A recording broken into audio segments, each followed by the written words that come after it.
إلا ما علمتنا إنك أنت العليم الحكيم. رب اشرح لي صدري ويسر لي أمري واحلل عقدة من لساني يفقهوا قولي. السلام عليكم ورحمة الله وبركاته.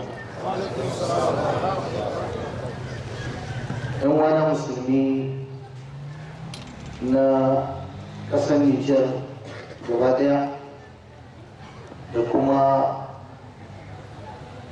jihar Agadez a cikin ƙasar Nijar ɗin a keɓance da kuma sauran musulmi na duniya da suke kallon mu a kusa da nisa, ina muku sallama da gaisuwa irin ta addinin musulunci, kuma ina roƙon Allah tabaraka wa ta'ala Allah ya sanya mana albarka a wannan haduwata. A wannan rana mun haɗu ne a ƙofar gidan ɗan uwa Alhaji Hassan Leda a garin Agadez don gabatar da walima da wa'azi na musulunci saboda aurar da 'ya'yansa da ya yi.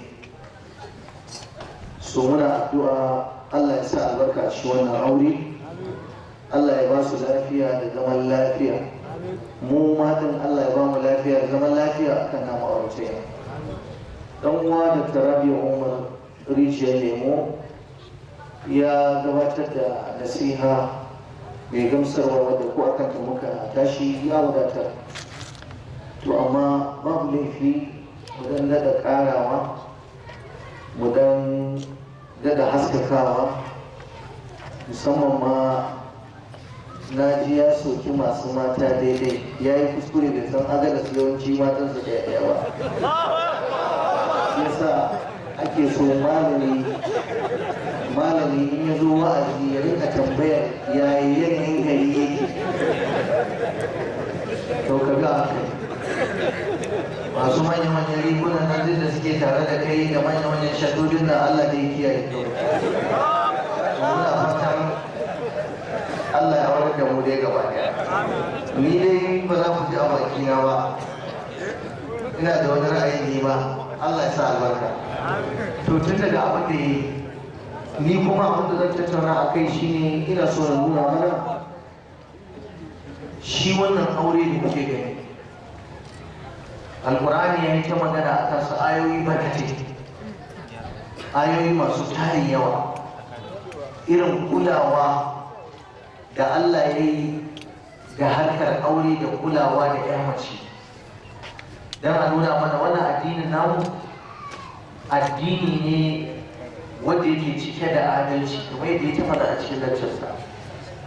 Zan yi shimfiɗa da bayani dangane da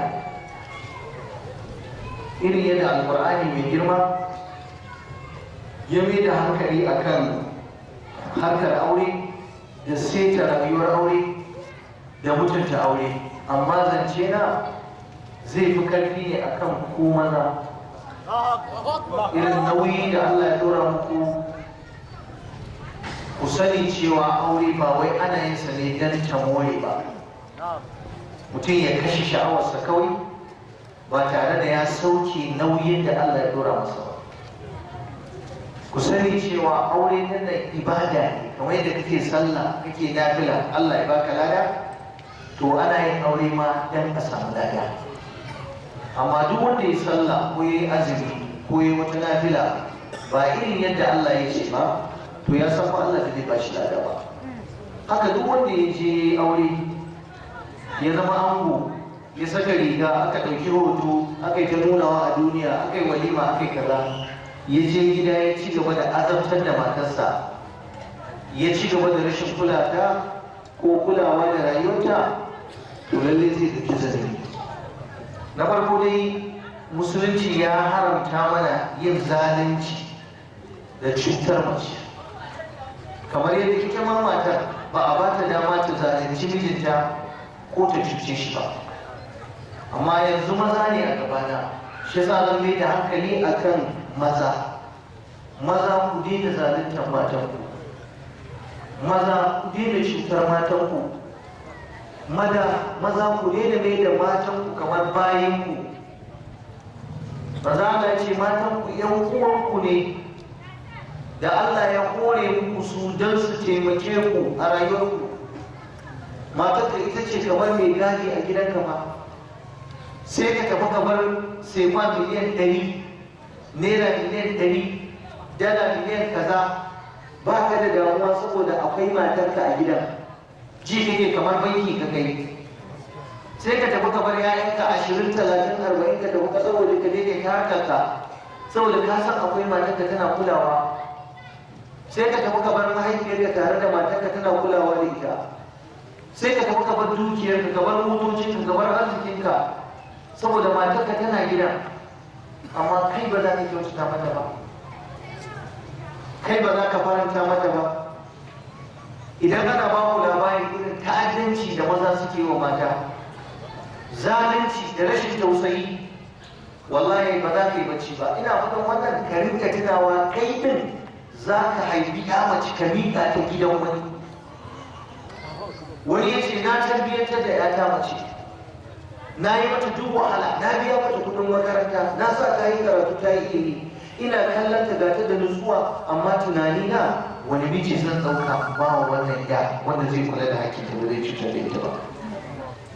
Ko a kabari kake kwance aka baka labarin yarka wani yana cutar ta yana zalunta ta, wallahi ba za ka ji daɗi ba. Allah ya yi bayani shi a talaqu marratan fa imsakun bi ma'rufin aw tasdiqun bil lisan. Kaji Qur'ani, ku rike su ta hanyar sananniya a shari'a, ko kuma ku sake su ku kyautata. Ka duba sakin mace za ka yi, amma aka ce ka kyautata mata, wanda zan zo kara bayani dangane da hatta saki. In za ka saki mace shari'a ta ce ka kyautata mata. wala yahillu lakum an ta'khudhu mimma ataytumuhunna shay'an illa an yakhafa alla yuqima hududallah. fa in khiftum alla yuqima hududallah yace fala junaha alayhima fi maftadat bih. Allah ce tilka hududullahi fala ta'taduha wa man yata'adda hududallahi faqad zalama nafsahu wa ulaika hum zalimun. Allah ya ce kar ku karba abin da kuka basu, kada ku karba abin da kuka basu, sai dai in kun ji tsoron ba za su tsaye da dokar Allah ba. Ba laifi mace za ta iya fansar kanta, ka'ida ta rayuwar aure. In mace tana zaune da miji ta ga ba za ta iya fansar kanta, ta ba da wani abu ta ce da Allah ka sauwaka mu ka je kai aure, ni kuma zan je aure wannan da nake so ba kai ba. Abu na biyu, ku ciyar da matanku, kar ku basu da yunwa, ku ciyar da su.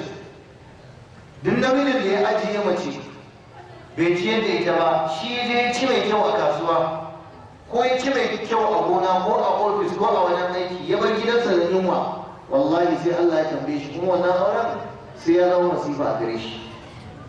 La junaha alaikum in talaqtum an-nisaa ma lam tamassuhunna aw tafridu lahunna fariida. Ala ce wa mati'uhunna 'ala al-musii qadaruhu wa 'ala al-muqtiri qadaruhu mata'an bil ma'ruf haqqan. sai Allah ce 'ala al-muhsinin. Ka duba daidai da saki na mace. Allah ya ba mu ka'idar yaya za mu saki mace. Allah ce ku jiyar da su daɗi, wa mati'uhunna, ku jiyar da iyalan ku daɗi. Mai hali ya jiyar da matarsa daɗi iya jiyarwa, wanda aka kuntace masa arziki talaka shi ma ya yi iya daidai gwargwadonsa. Wannan haƙƙi ne akan masu kyautatawa. Idan mutum ya saki matarsa kafin ya yanka mata sadaki, to tana da rabin sadaki. Ka duba saboda kyautatawa. Allah ce wa in talaqtumuhunna min qabli an tamassuhunna wa qad faradtum lahunna fariida. Mutum ya auri matarsa bai sadu da ita ba, bai rufe daki da ita ba, bai danka mata sadakinta ba, sai dalilin rabuwar aure ya zo, to ta ci rabin sadaki.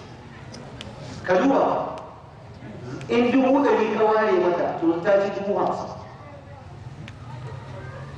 illa an yaquna aw yaqu alladhi bi yadihi 'uqdatu an-nikah. sai dai in su matan sun yi abuwa, in ta ce na yafi, a tun da ba mu ke banta da kai ba, ni kam ka je ka rike kudinka, gashi na dawo maka da sadakinka. Ko kuma wani ya ce a ka je ka rike, Allah ce wa ta'fu aqrabu littaqwa, ku yi afuwar shi ya fi kusa da tsoron Allah. Sai Allah ya fi ce wala tansawul fadla bainakum, ya kuma aurata kan ku manta da falala da kyautatawa a tsakanin miji ya kyautata wa matarsa, mata ta kyautata wa mijinta. Amma wallahi abun tausayi yau za ka ga an zo kafin a yi aure ana soyayya, ba soyayya ba har da toyayya, kamar a toyi kamar a kone, ana son juna. Wani kullum sai ya kira sau nawa, wata yarinya take kira saurayinta, ai kullum bai kira da yawa, bai kira sau 30 maye kenan, 30 wani 50 maye bini duk bayan mintuna da sai ya kira, yaya kike kira lafiya, ya amra. Wallahi ba na samun nutsuwa idan mun ban jumriya to makaricin banza sai ya kawo ta gidan ya ci gaba da gana mata azawa. Ina son kira wani ki kamar ninki ne ki a cikin kwalba, wai ya tura ta kwalba ya rike ta saboda tsawo soyayya da kauna. Sai ta zo gidan ka ga suna rikici da shi akan abin karyawa. Karin safe duk gashi na muna gano. Akwai mutumin da ya kawo ƙara mijin yarsa da ya aura, ni na daura aura, ya ce malam ai auren yarinya na ya lalace. Na ce me faru? Ya ce kai ai yaron banza ne ai. Na ce me faru? Ya ce kai, ya ce malam bayi da kirki, baya ciyarwa, baya ɗaukar nauyi. Ya ce taliya idan ya sayo taliya ya kawo ta gidansa sai ya ce zo mu yi lissafi, kwaya nawa da zaki rinka dorawa. Wallahi uban da ya yi ce wallahi kirga taliya ne yake. Ka duba ne kwaya taliya ba sani ba ko akwai da san kwaya nawa ne a cikin sirrin taliya. Sharma to ko rinka gyara na faɗo wata kalma da abin nan ba. Mu dai taliya ce a Najeriya haka muke faɗa. Yawwa. Sharma to wannan sharmar sai ya ce a zare ta irga ta karin safe kwaya 10, abincin rana kwaya 25, in ta kaza ne abun mamaki. Ya ce ko me ya kawo sai ya kasa shi a gefe.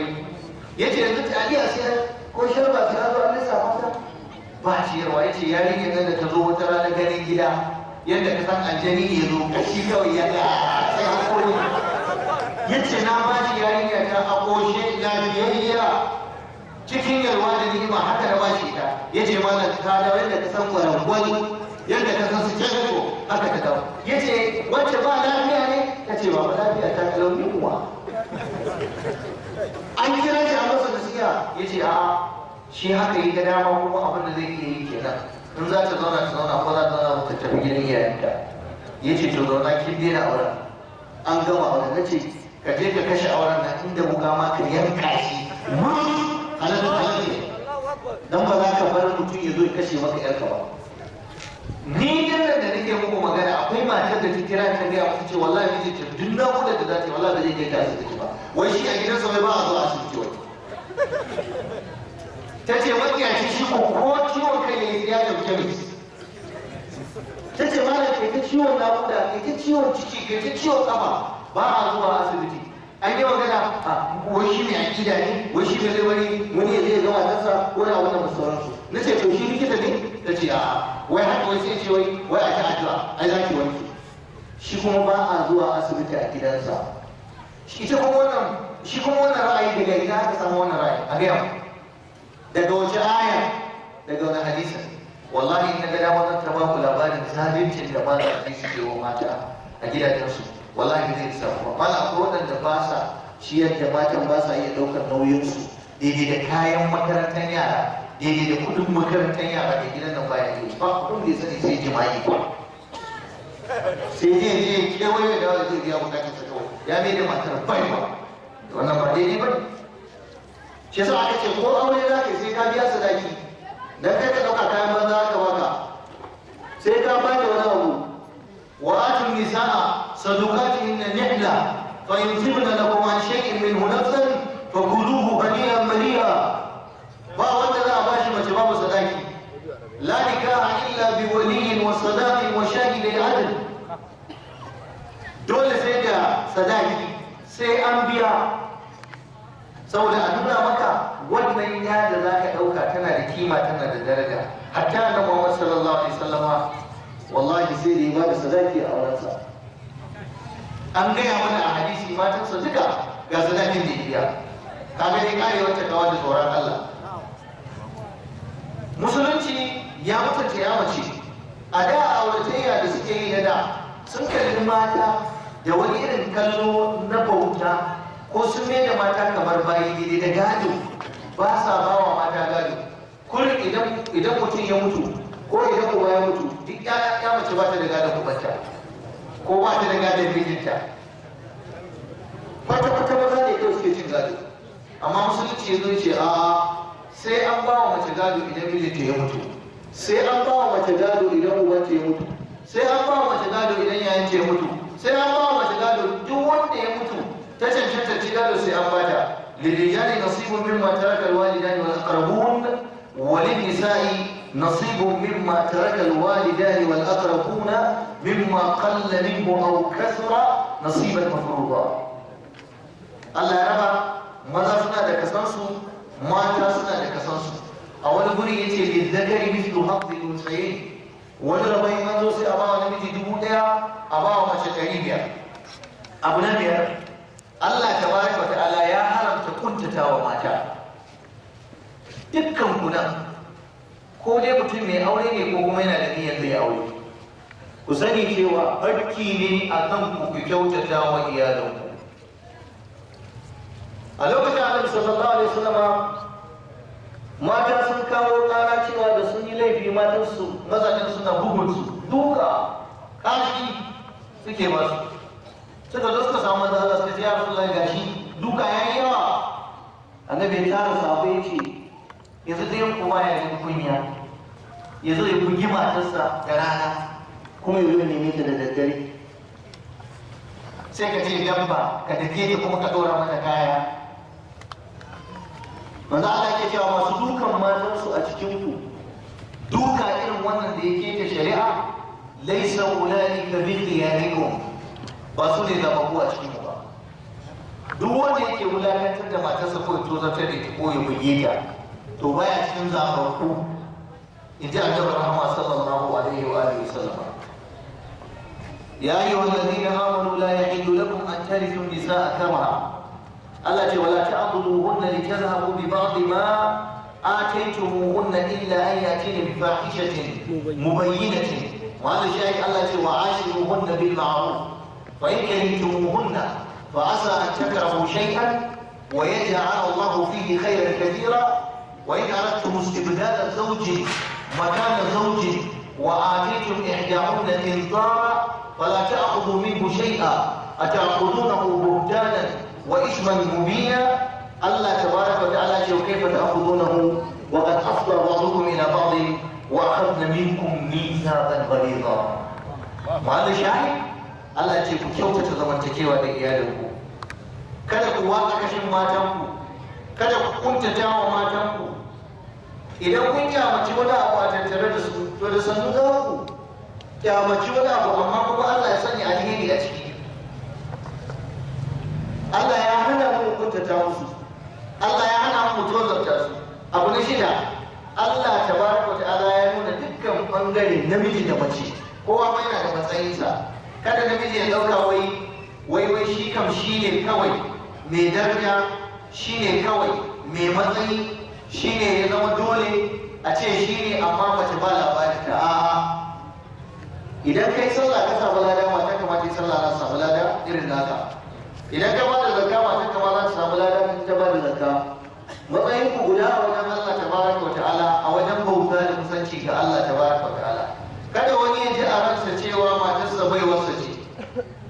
Matarka ba baiwarka bane, matarka sharikiyar rayuwarka ce, abokiyar rayuwarka ne. So ka faranta mata, ka kyautata mata, in ka ga mai kyau sayo mata ka kawo mata. Abin da ba ta so kar ka yi mata. Kaka zama mai yawan zagi da cin mutunci, wanda zan zo in bada bayani akan wannan insha Allah. Allah ce wala tatamannu ma faddala Allah bihi ba'dakum ala ba'd. Lirijali nasibun mimma iktasabu wa lin-nisa'i nasibun mimma iktasabna. Was'alu Allah min fadlihi inna Allah kana bi kulli shay'in alima. Allah tabaraka wa ta'ala ya nuna mana a wata ayar da mu da mata duk guda ne wajen bin Allah, kamar yadda na yi bayani innal muslimina wal muslimati والمؤمنين والمؤمنات والقانتين والقانتات والصادقين والصادقات والصابرين والصابرات والخاشعين والخاشعات والمتصدقين والمتصدقات والصائمين والصائمات والحافظين فروجهم والحافظات والذاكرين الله كثيرا والذاكرات أعد الله لهم مغفرة وأجرا عظيما. هكذا الله بعد الأباري يجي مسلمي ماذا؟ مسلمي ماذا؟ مؤمني ماذا؟ مؤمني ماذا؟ ما صدق أشكي ماذا؟ ما صدق أشكي ماذا؟ ما صدق أشكي ماذا؟ ما صدق أشكي ماذا؟ masu haƙuri cikin maza, masu haƙuri cikin mata, masu tsoron Allah cikin mata, masu tsoron Allah cikin maza, masu yin sadaka cikin maza, masu yin sadaka cikin mata, masu azumi cikin mata, masu azumi cikin maza, masu kiyayewa farjinsu a cikin maza, masu kiyayewa farjinsu a cikin mata, masu ambaton Allah da yawa a cikin mata, masu ambaton Allah da yawa a cikin maza. Duka su gaba dai Allah ya musu tanadin gafara, zai yafe musu zubin su kuma zai ba su babban lada. Kaga shi haka ke tafiya hannun riga. To dan me yasa zaka cutar da ita? Dan me yasa zaka ainihin wato wulakantar da ita? Allah tabaraka wa ta'ala ya ba mu ka'idar zamantakewa tsakaninmu da matanmu. Idan an samu kangarewa, in an samu taurin kai, in an samu rashin jituwa na wani bangare, to Allah ya mana bayani. وإن امرأة خافت من بعدها نشوزا أو إعراضا التي فلا جناح عليهما أن يصلح بينهما صلحا والصلح خير وأحضرت الأنفس الشح. وأنا لوكacin da aka samu rashin jituwa, wato mace ta fahimci mijinta ya kangare mata ko ya juya mata baya, to ba laifi Allah ce kun sulhu. Kaji idan an samu fada tsakanin miji da mata ai sulhu. Dole za a samu sabani kenan. Allah ya nuna mana zai iya yiwa mu samu sabani da rashin jituwa tsakanin mu da matan mu. Duk yadda kake kaunarta, duk yadda kake sonta, duk yadda kuka yi soyayya, wallahi wata sai an samu sabani. To ku yi sulhu a karewar soyayya ne. A ce soyayya da annabi yake da nanashi. Tambayar sa aka yi hadisi sahihi, hadisi Bukhari, hadisin Abdullahi da Umar. Ya Rasulullahi, a duniya wa ka fi so? A duk duniya wa ta buga wuna yi ce Aisha. Aisha ne da cikin matarsa. Aka ce a cikin maza ma ce Abuwa babata. Haka ita ma Aisha ma wanda take so a duniya sama da Annabi. Yarinya ce masha Allah matashiya da ta taimaki manzon Allah sallallahu alaihi wasallam, Annabi ke taimaka mata. Ma'ana saboda soyayya tsakanin Annabi da Aisha sallallahu alaihi wasallam ta kai ko jinya yake ba da lafiya sai ya rika cewa aina ana badan, aina ana badan, gobe ina nake a dakin kwanaki. Yuridu yawma Aisha, yana neman ranar na da Aisha, ranar girkin na da Aisha, saboda kulawa, tana kula da shi. Ka san namiji kamar yaro yake jariri, da yadda aka fi kulawa da shi ta yi makantaka. Kwarai kuwa wannan kuma guduma ce ga mata. In kina so mijinki ya karke ki samu shiga wajen mijinki, to kulawar ki ta yi yawa. Ki zama mai nura, kar ki zama gada, kar ki zama kata, karmunaniya ba fara'a ba jin kai. Kullum ya dawo. Me ya same ki hajiya? Haka ne ki haka Allah yi, in za ki gyara ki sai ki gyara. Aya. Sai da Allah ba ki hakuri, shi ma sai ta mutu na kansa zai zauna. Ta kawo masa abinci ta yi abinci haka, ta kurkune baki, sai ka ce bakin kwano. Ba rahama, baki iya hira ba, baki iya zance ba. Wasu kuma ga ƙasar tafiya, ta zo gaban mijinta ba kwalle kirki, ya je kasuwa, ya ga 'yan matan zamani, hankalinsa ya tashi, ya ga wace ce, ya zo gida kuma ya tarar da matarsa kamar da kabari ta mutu. To wannan su ma matsaloli ne, wanda wannan kuma janibi ne na mata. To mu janibin maza ɗin, in aka samu rashin jituwa ta wuce shi da Annabi sallallahu alaihi wa sallama ya zauna zaman lafiya da shi da iyalinsa, so da juna, amma duk da haka ina ga muku wallahi wata rana sai da Aisha ya ci. Na Aisha saboda babu soyayya kamar da malamai suke faɗa, ƙauna a gaban manzo Allah ko rantsuwa za ta sai ta ce wa rabbi Muhammad, na rantsi da ubangiji Muhammad, sai manzo Allah sai ya bayani amma in rai ya ɓaci aka dan samu yan matsaloli na zaman gida sai shi wa rabbil kaaba na rafi da ubangijin kaaba sai wata rana da mai yake ce da ita ina ganewa lokacin da kika sha yaji ba kya jin daɗi ko suna na ma ba kya kira sai ya ce wa rabbil kaaba to kaga ai wannan Muhammad daidai ne rabbil kaaba ma daidai ne ina ba ta kula fahimta so kenan ana iya samun rashin jituwa ko ya duk soyayya da miji yake da matarsa wata rana wallahi sai an samu sabai malam wani ne zai zo takura ma a kasuwa in ka zo gida a goce ba a shirye ba ka tarar da matarka ita ma a goce ba a shirye ba sai ga an mamala akwai wanda ba a waje za a bata mai ne wallahi kan yayansa zai goce tun uban ku ba ku kuka kuma ba abin da yara suke yara ki ubansu a banza kuma shi da uban yana cewa na uban ashe wani ne ya bata masa rai a kasuwa ashe shugabansa ne a wajen aiki ya bata masa rai to haka akwai masu hucewa akan mace aikin banza na dawo ma ba san na dawo ba yar wulakanci ainihin tsautsayi ya sa ma na nemo ki wallahi kamar jamin dawa na dauko wannan matar sai yake gaya wa me yasa watakila ta mai wani abu ba daidai ba Allah ya ce kun samu sabani ku yi sulhu a zauna a teburin tattaunawa wasu khayr yin sulhun nan shine yafi alkhairi kuma Allah ya yi mana bayani a cikin aya a ƙarshe ya ce duk yadda namiji yake in yana da mata sama da ɗaya to ba zai iya daidaita soyayya su tsakaninsa da matansa guda uku ko hudu ba ko biyu duk wanda yake da mata ɗaya biyu ko hudu dole da za a buɗe zuciyarsa za a samu wallahi ya kusan wance akan wance akan wance duka yana son su amma da za a yi rikin na soyayya to sai ya ji abubuwan wani da wani kamar yaya ne dole sai ka ji wani yaro ya kuma ta ma a rai watakila kudin saboda shi ne yaro watakila saboda yana yawan zuwa wajen ka ko watakila yana kyautata maka ko watakila ya fi tausayin ka ko watakila ya fi dole a samu wani sababi to shine Allah tabaraka wa ta'ala ya ce wa in tusinu wa tattaqu fa inna Allah kana bima ta'maluna khabira sai ya ce walan tastati'u an ta'dilu bayna an-nisa'i walau harastum ba za ku taɓa iya daidaita ƙaunarku da soyayya ku tsakanin mata ba ko da kun yi kwaɗayin haka da wallan tastati'u ba za ku iya ba to amma abin da aka ce fala tamilu kullal mayli fatadharuha kal mu'allaqa kada ku karkata dukkan karkata alaji kada a ganka ka tare a gidan wanci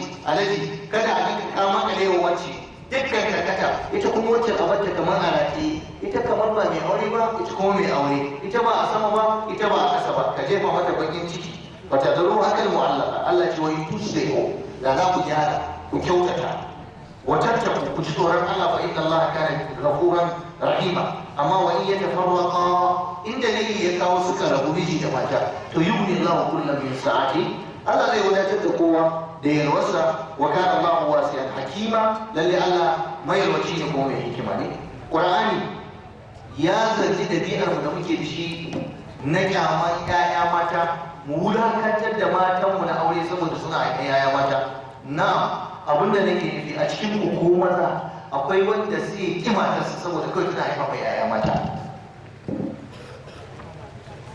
baya son ta yana ta faɗa da ita kawai yayi ne ta ne albarkacin an tara mai yaya amma wacce da take yaman yaya maza ya fi son ta ya fi ƙaunarta ya zama kamar Abu Jandal ko Abu Hamza ma li Abi Jandal la yatina yadhillu fil bayt alladhi yalina غضبان ألا نجد البنين تجي وإنما نعطي الذي أعطينا أبو جندل ولوجد رواية أبو جندل أو رواية أبو حمزة ما تسا كل تزور أيقواس إن جلاتي نقول قد ستبتو مصد يا مجي تقول وين أما صاحب وإكرا يا أكي أسو كلاكي ألاكي أكلو يا أمي أكا سامو وجد يتاكي تجي يا مجي كات سيكشوية wai ta cikin yi tsiyarta shi ne ita zo haihuwa ta gina mace Allah tabaraka wa ta'ala ya ce wannan dabi'a ce ta 'yan jahiliya wancan Abu Hamza da ake faɗa ko Abu Jandal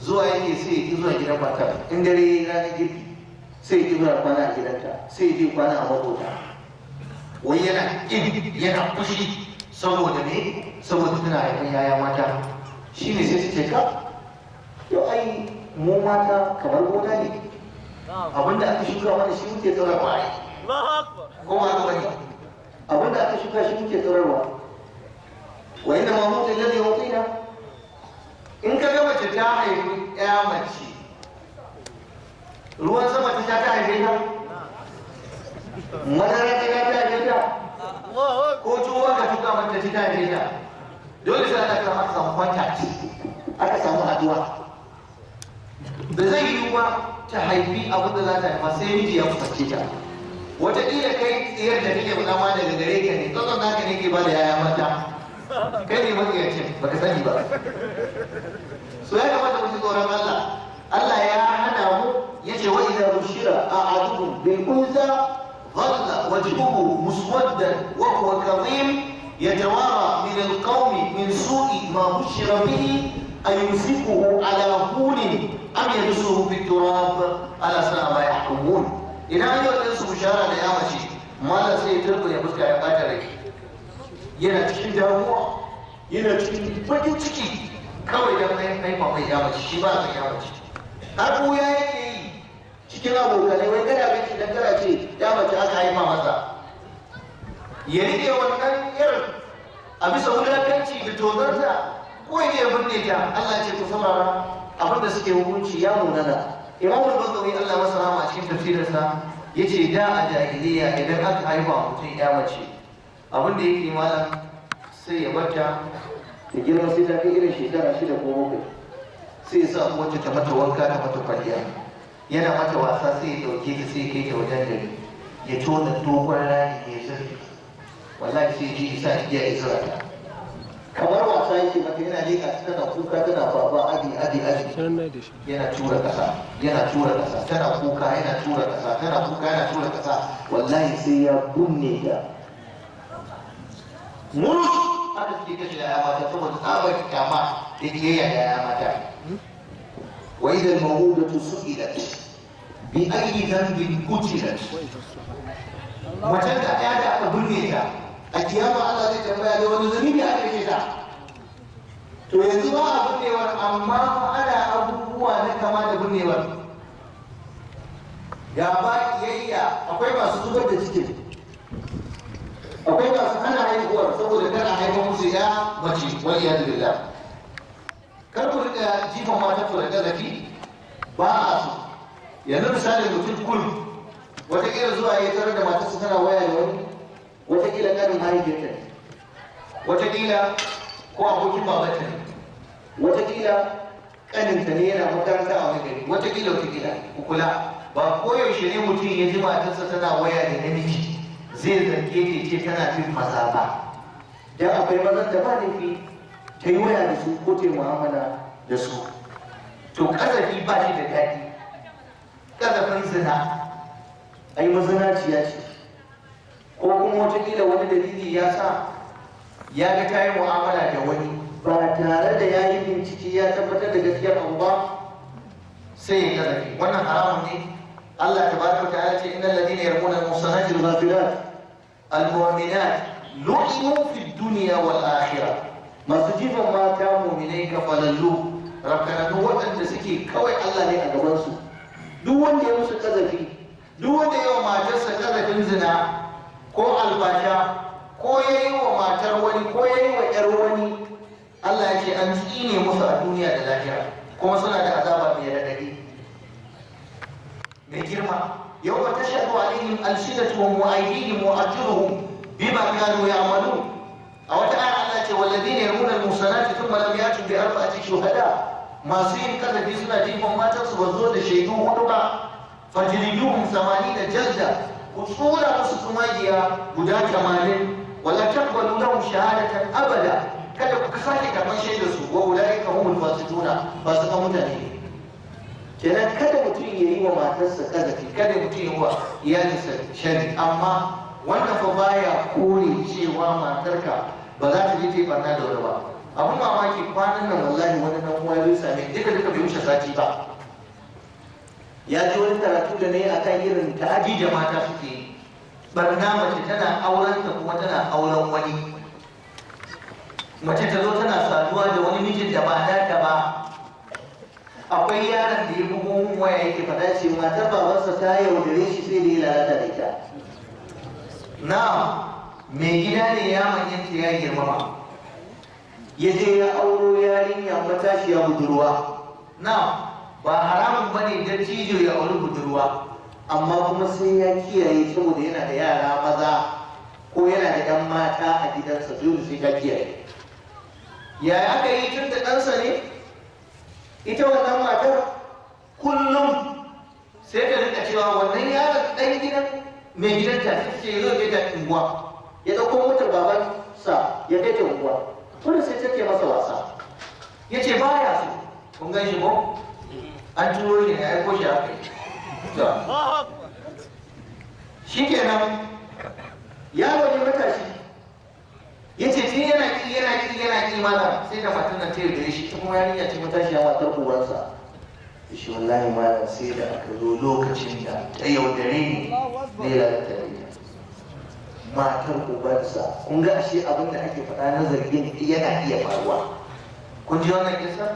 To kwanan nan wani yake ba ni labari, yake cewa malam ina ƙauyen da na je da'awa, na je wa'azi, aka kawo min kes ɗin da uba ya nemi matar ɗansa.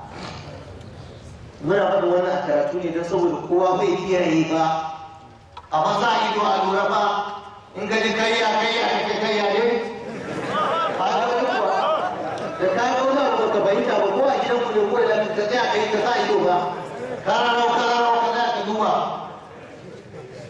Shi wannan bawan Allah mutum ne mai tafiya daji farauta, yana da yarinyarsa budurwa matarsa da yawa, kuma irin gida ne na ƙauye, ga ɗakinsa ɓangarensa ga ɓangaren ubansa. Wallahi malam idan ya tafi farauta a shi uban nan zuwa ke kewaya ya je ne yarinyar nan. Tana jin kunyarsa, tana jin nauyinsa, sulikinta, uban mijinta. Mijin in ya tafi ya shiga daji sai ya ji wata 2 wata 3 bai dawo ba, ya je yana neman farauta. Malam tun ana sa ido, ana zargi sai da abu ya zo ya tabbata. Aka kama uban kaf da shi yana lalata da matar kansa. Yasa na ce in ka ji kayya ka duba. Yaya aka yi? Kowa ya shiru, ya kasa yin magana. Ka san akwai gulma, wani ba sai ya ce ba wani kama kula da gidanka, matar ka wani yana zuwa masa gaskiya ta farauta. Ya ce waye?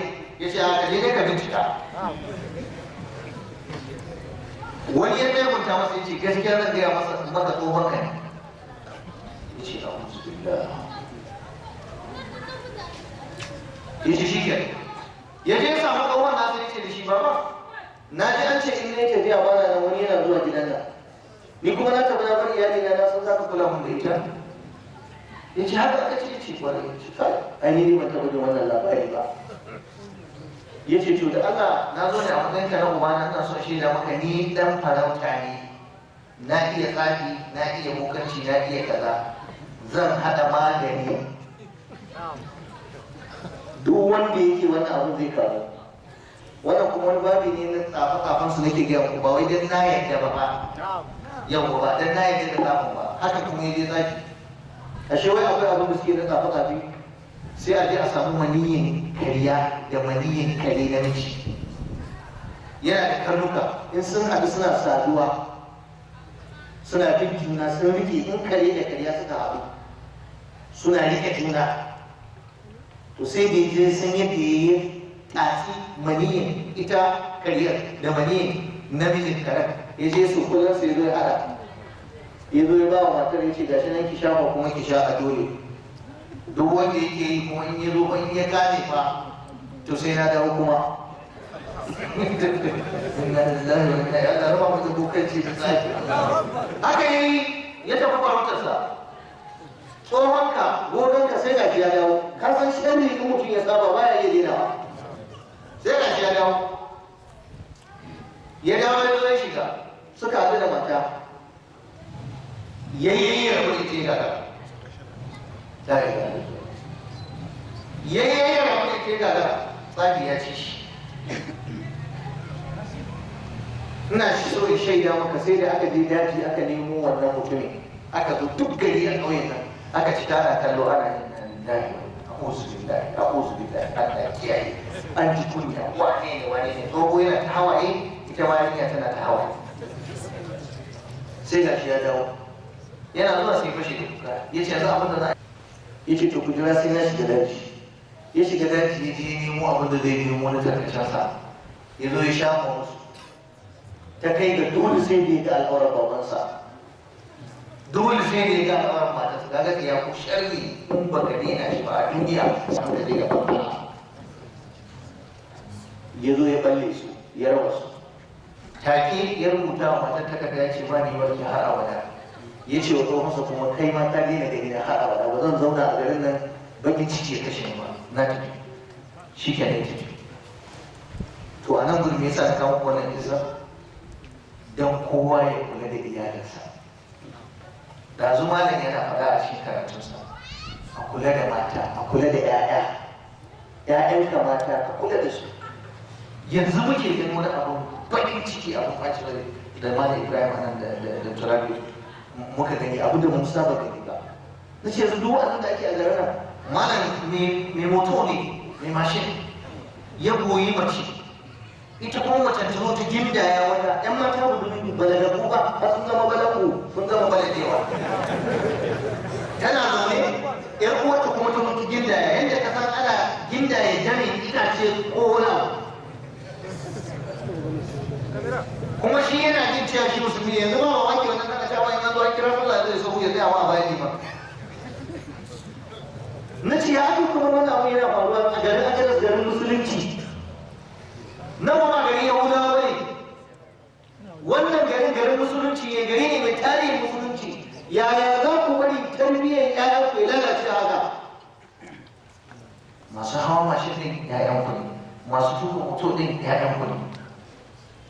Shugabannin ku musulmi ne. Yanzu ba za a yi magana hukuma ta yi a wannan Yahudanci. Ba ka jin Allah zai ci da mu akan wannan? Yanzu za ka ji daɗi ƴarka budurwa ta zo ta hau bayan wani namiji a gindaya ta yadda ake gindaya ta mai gero ko dama? La, wannan abu ya yi muni da kyau ba. So ku kula da yayan. Abu na ƙarshe da zan rufe a kai, an nuna mun takarda. Miji salihi duk wanda ya aure a cikin ku ana bin sa bashin abubuwa kamar haka. Dole ne namiji mijin kwarai a zauju salih, kun san ana cewa matar kwarai ko? To ni kuma zan ce miji na kwarai, sai ka ji kana ciki ko baka ciki. In baka cikin wannan abin da na lissafo to ka haɗa kayan ka kai gaba, ka tattare sannan ka nuna waya ka na sani turo ka kai. Ba zan tsaya ba sai lokaci na yayi na alƙawari, don wannan akwai ciwa a cikin wannan mintunan. Namiji ne tsoron Allah, ya zama mai takawa. Kada mutum ya zama mara tsoron Allah. Idan mutum bai da tsoron Allah to komai zai iya yi a gidansa, na ta'adi na barna. Imam Al-Hassan ibn Ali wani ya tambaye shi, ya ce ga yata nan budurwa ina so zan aure da ita, ba zan ba wai aura. Kaga wannan yana nuna cewa ashe iyaye ya kamata ku rinka shawartar malamanku lokacin da za ku aure da 'ya'yanku. Malamin ka masoyinka, malamin ka mai ba ka shawara kwarai. Malam zan ba da yata amma ga wane wanne kaga ya kamata a duba mun waye ne addini, waye ne tsoron Allah, waye ne ibada, waye wanda ko na mutu da zai tozantar da iyali na ba. Siyasar dan Aliyu sai ce da shi zawushi na idan ta kai ka aurar da yarka ga duk wani mutum da ka sani mai tsoron Allah ne. Yace fa in ahabba akramaha wa in abghadha lam yuhinha. Idan yana son ta zai girmama ta, mai tsoron Allah in ka bashi yarka to zai girmama ta, idan kuma baya son ta to zai wulakanta ta ba, don tsoron Allah nan zai hana shi ya wulakanta ta. Kenan wannan bayani ne ga masu auren da 'ya'yansu. Kada ku rinka duba maikon mutum ku bashi yanku, kar ku duba sirmuwar mutum ku bashi yanku. Ku nemi tsoron Allah. In yana da maiko, in yana da dukiya to ya hada da tsoron Allah. In kuka ba da yanku game da tsoron Allah za ku ga bakin ciki da bacin rai da damuwa, ko kuna rayu ko bayan kun mutu. Abu na biyu, dole ne miji ya zama mai sanin addini, dan ba a iya rike iyali ba san addini ba. Ku je makaranta, ku rinka zuwa kuna sauraron wa'azi, kuna sauraron malamai.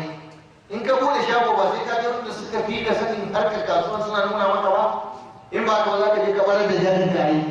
To aure ma idan ka yi ka rinka tambayar malamai, suna gaya maka menene daidai, menene wanda yake ba da daidai ba.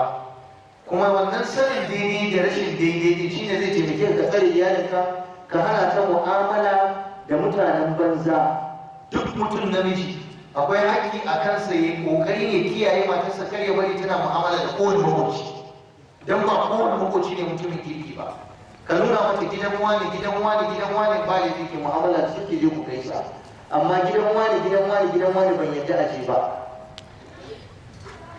Yanzu wani ya bar iyalinsa sun je gidan wani wanda yana ganin ɗan uwansa ne amma fajiri ne, yarinyarsa budurwa aka tafi da ita, biki suka je. Wallahi yaran gidan yan uwa ne ba, sai da suka san yadda suka yaudari yarsa suka yi zana da ita. Yaya aka yi? Maganin bacci suka tura mata.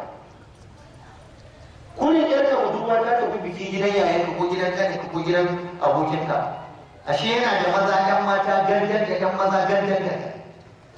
Suka ga yarinyar ka budurwa, suka je suka tura mata magani bacci ya kama ta, suke ta lalata da ita. Wannan ciki ta ɗauka, likitan da zai zubar da cikin ta ya zo ya tambaye ni, ya ce gashi nan ta ɗauki ciki, iyaye sun kawo zubar da cikin. Na ce me ya aka ɗauki cikin? Aka ce ai gashi daga zuwa gidan biki gidan yan uwa suka je suka yi lalata da ta ɗauki ciki. A shi kenan ya kamata ku rinka kula da yayan ku ina za su je, kuma ka san wai da waye ma yayan ka za su yi mu'amala ko matar ka za su yi mu'amala. Wani abokin ka ne in ka bari matar ka tana zuwa gidansa, wallahi sai ya nemi matar ka. Abokanai nawa ne marasa gaskiya, maciya amana. Kenan ko aboki ne, ba kowane aboki ne za ka bari matar ka rinka zuwa gidanki ba. Ko yayan ka ne in bai da tsoron Allah ka hana matar ka zuwa gidansa, dan zai maka ta'adi. Yanzu na ba ku kisa, wani uba ne ma ya nemi matar kansa, ya nemi matar ɗansa. Ku kula, kowa ya haɗa kayan sai sai. Abu na biyar, shi miji na kwarai ya zama mai gaskiya, mai amana. Ba a zaman aure babu gaskiya babu amana. Mai kiyaye ibada, mai zuwa sallah, mai yin azumi. Kar ya zama katon banza yana kwance baya sallah. Akwai matar da ta ce wallahi malam miji na baya sallah. Ta ce wallahi za a zo a yi kira tun as-salatu tana tashin sa, yadda kaga doya haka yake a kwance baya motsa. Tashi ne zan tashi. Tashi zan tashi. Ta ce mutumin na wallahi a yi sallah, a kira sallah, a assalamu alaikum. Gari ya waye har yara su suna neman karin kumallo, yana kwanci bai tashi sallah. Kaga bai da tsoron Allah, bai da ibada. To wannan sai halakar da matar. Akwai matar da ta ce min gaskiya fi sabilillahi, da na zo gidansa ina sallah ina kula, da na ga baya sallah ni ma na daina. Ka gani ko ashe dole ka bada yarka ga mai tsoron Allah, mai addini, kuma dole ka rike girmama matarka, ka rike girmama abokanan matarka ba, da ƴan uwan matarka. Duk wannan sifa ne na mijin kwarai. Miji na kwarai shine wanda yake baya yin almubazzaranci, baya kuma ruwa. Kada a yi alfahari a gidan jama'a. Duk wanda ya auro matarsa ya nuna mata duniya, wallahi tallahi sai ta zarta a ƙasa. Ka bi a hankali, wannan halittar da kake gani wallahi in ka nuna musu ka sake musu, to ita mace in ka sake ta 100, to za ka neme ta 250 ne. Kwarai kuwa, a bi a hankali, ka yi mata abu cikin nutsuwa. Kar ka yi almubazzaranci, kar ka yi rowa. Amma ta magana nuna alfahari, kai wane ne, wani ya yi aure da kai aure kullum a zo a yanka kaza da safa a kasa, a ci kwai a yi waye kullum, a shi kudin gudunmuwa ne da aka tara masa. Sai da ya gama cinyewa kudin gudunmuwa, abin ya kare, sai ya fara zama a gida, ba shago a kasuwa, ba gona, baya noma, baya kiwo, baya kaza. Sai mata fara cewa to ya ne, saboda abubuwa sun yi kasa. Sai ta ke iyaye ki ba su koya miki hakuri ba, da ke kai ubanka bai koya maka ciyarwa ba. Da aure ya zo sa matsala, maganinka kai ka sake mata linzami, ka bi a hankali, kuma ka zama marowaci. Duk marowaci an ba da dama matarsa ta ɗiba a cikin kudinsa ko bai sani ba. Wata mata ta zo ta ce mijinta marowaci ne. Ta ce ina wasu biyar rajulun shahih la yu'tini ma yakfini wa yakfi baniya. Yana da rowa Abu Sufyan, baya bani abin da zai ishe ni in shayana.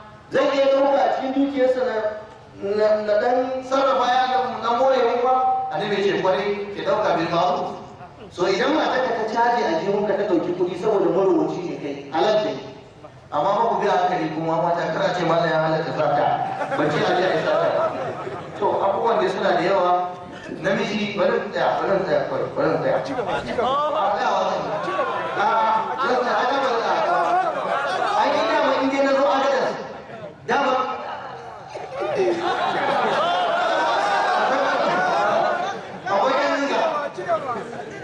insha Allah ta'ala mun za mu gama haduwa za mu karasa wata rana abubuwa ne guda 15 na faɗi guda 7 insha Allah akwai dattawa tsofaffi sun fara yi ne amma ku ne yan gaba ne sai mu kai asuwa gobe za mu haɗu insha Allah. To akwai tambayoyi tarabi Muhammadu ya nemo sai zai amsa insha Allah wa bi hadha al-qadri kifaya kamar ya yace mu muna